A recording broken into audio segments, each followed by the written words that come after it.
12 ফেব্রুয়ারির ভোট ঘিরে 8 তারিখ থেকে 14 তারিখ পর্যন্ত মাঠে আইনশৃঙ্খলা বাহিনী। স্বরাষ্ট্র মন্ত্রণালয়ের জারি করা পরিপত্রে কথা জানানো হয়েছে। এদিকে মনোনয়ন বাতিল ও গ্রহণের বিরুদ্ধে আপিলের তৃতীয় দিনেও সারা দেশের প্রার্থীরা আপিল দায়ের করছেন। নতুন এবং ফিরে আসা গ্রাহকদের জন্য নগদে চলছে ক্যাশব্যাক সহ প্রতিদিন হাজারো উপহার জেতার সুযোগ। হবে আশা আর ফেরা, সারপ্রাইজ সেরা।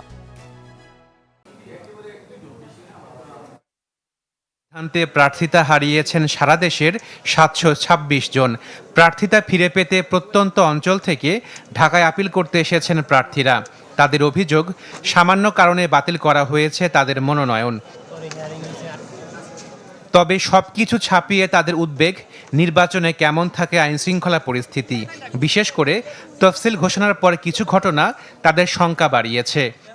পরিবেশটা এখনো নির্বাচনী যে কোনো পরিবেশ নাই, একেবারেই নাই, মানে প্রশাসনিকভাবে। নিরাপত্তার কথা চিন্তা করি আমরা, আমাদের সামাজিকতার কথা চিন্তা করি।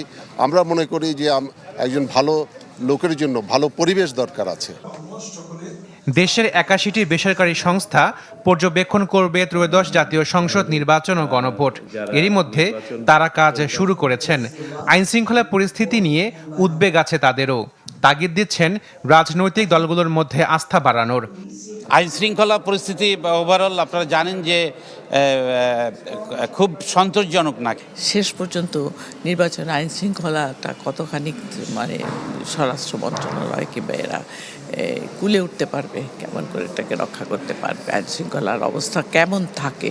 আইন শৃঙ্খলার প্রতি একটা কনফ্লিক্টিং রাজনৈতিক দলগুলি সহিষ্ণুতার পরিচয় দিবে এবং যারা এটাকে জনগণের জন্য কাজ করবে, এটা যদি ট্রাস্টে আনতে পারে তাহলে এটা থাকবে না। নির্বাচন কমিশনে স্থাপিত আইনশৃঙ্খলা মনিটরিং সেলের বিশেষ প্রতিবেদন বলছে, বিচ্ছিন্ন কিছু ঘটনা ছাড়া আইনশৃঙ্খলা পরিস্থিতি স্বাভাবিক আছে।